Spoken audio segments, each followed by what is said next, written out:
Kapolda Metro Jaya Irjen Pol Nana Sujana mengatakan pihaknya telah mengamankan 33 orang diduga kelompok anarko.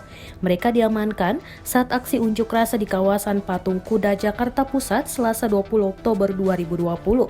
Sampai saat ini ada sekitar 33 orang yang kami amankan.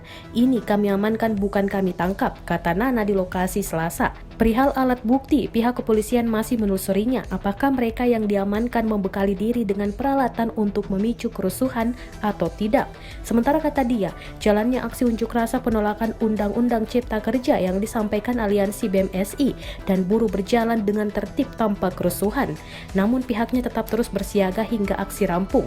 Kepolisian mengatakan kelompok anarko maupun pelajar yang terlibat dalam aksi hingga pukul 16:12 waktu Indonesia Barat masih minim terlibat. Sementara sampai saat ini untuk keterlibatan para pelajar ataupun kelompok anarko tidak sebesar beberapa hari sebelumnya, kata Nana.